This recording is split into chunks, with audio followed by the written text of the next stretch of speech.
নিজৰ সন্মান মুকলিকৈ ঘূৰা ফুৰা কৰিম কিন্তু মোৰ কি হ'ব মোৰ ভৱিষ্যতটো কি হ'ব তহঁতি জহন নামে গলিয়ে এতিয়া ভনীয়েৰৰ জীৱনটো শেষ কৰিম বুলি ভাবিছ নেকি তোৰ দৰে এজনী কলংকিনী ঘৰত থকাৰ পাছত ভনীয়েৰক বিয়া কৰাবলৈ কোন আগবাঢ়ি আহিব এটা জাৰজ সন্তানৰ মাক হৈ তই আমাৰ ঘৰখন শুৱনি কৰি ৰাখিবি তাৰমানে এখন ঘৰত থকাটো নিবিচাৰো নেকি ঘৰতে থাক পৰিষ্কাৰ হয় বিধৱাৰ দৰে থাক যাতে ভনীয়েৰক বিয়া দিবলৈ মোৰ কোনো অসুবিধা নহয় মানুহৰ তোৰ প্ৰতি যাতে ঘৃণা নহয় পুতৌ জাগে মই পাৰো পুতৰ মত থাকিব নিবিচাৰো পিঠা তেনেহলে ওলাই যাও যেনেকে মৰা বৰ কৰ্যা মই কি কথা কৈছো কুকুৰা কলিতাটো উলিয়াই দি তই জানো জীয়াই থাকিব পাৰিবি এই যদি ছোৱালীকটো মই জীয়াই মাৰি পেলাব নোৱাৰো ইহঁত দুজনী মোৰ কলিজাৰ দুফাল এফাল কলিজাৰ গেলিল বুলিয়ে লেগেলা ফালটো মই দলিয়াই পেলাব নোৱাৰো গতিকে মই এফাল কলিজালৈ জীয়াই থাকিম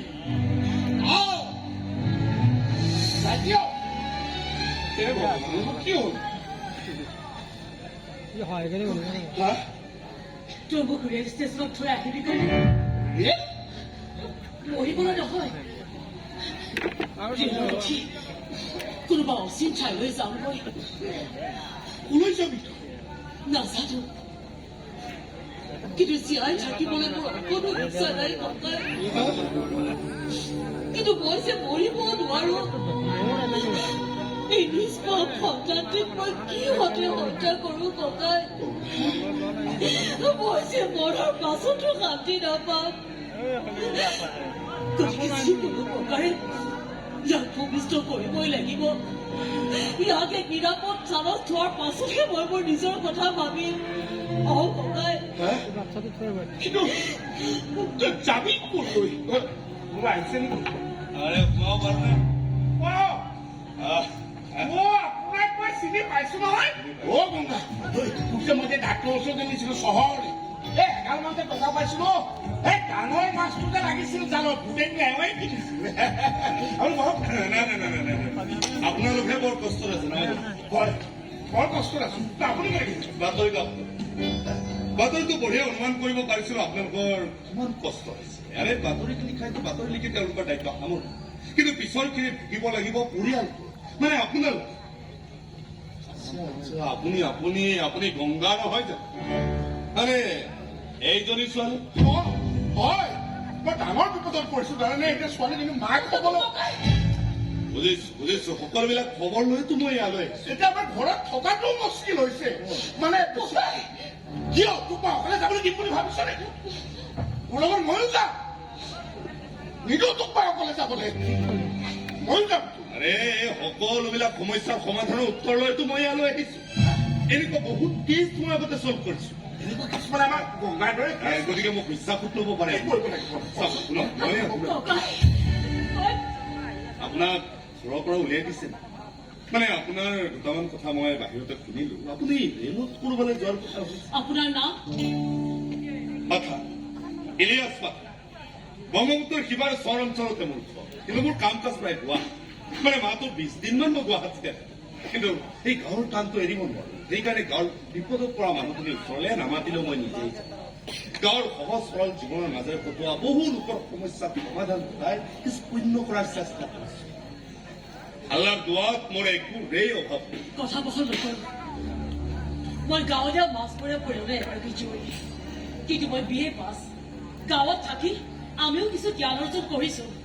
ইণ্টাৰনেটৰ ভাল ভাল খবৰবোৰ আমিও গাঁৱত থাকি পাওঁ আপোনাৰ চিন্তা সন্মান জনাই মই আপোনাক নমস্কাৰ জনাইছো কিন্তু আপুনি আমাৰ কাৰণে চিন্তা কৰিব নালাগে আমি আমাৰ ব্যৱস্থা নিজেই কৰি লওঁ তাৰমানে আপোনালোকক মোৰ সহায়ৰ প্ৰয়োজন নাই নাই ঠিক আছে আহিছো নহ'লে এটা কাম কৰক মোৰ ফোন নম্বৰটো ৰাখি দিয়ক কেতিয়াবা কামত আহি যাব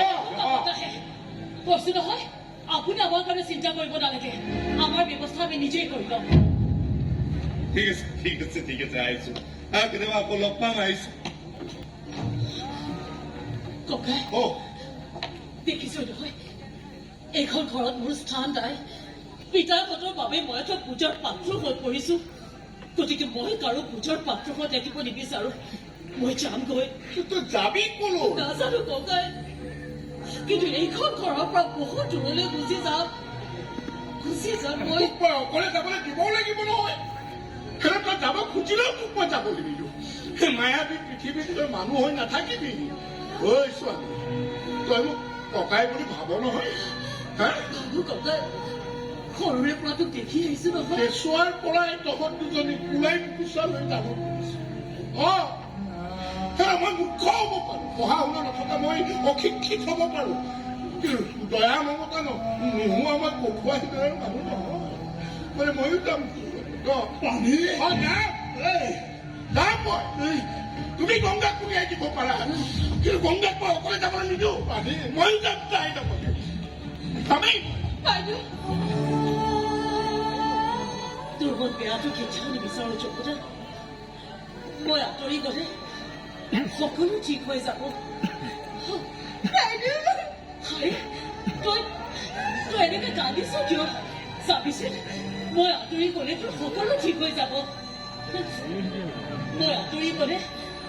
তোক বিয়া কৰাবলৈ ল'ৰা আহিব তোৰ ধুম ধামেৰে বিয়া হ'ব মাত্ৰ মইহে তোৰ বিয়াখন দেখা নাপাব সেইকাৰণে মায়েক হিচাপে মই তোক আজি আশীৰ্বাদ দি থৈ গলো তোৰ ভাল হওক ভৱিষ্যত সুখৰ হওক ল'ৰা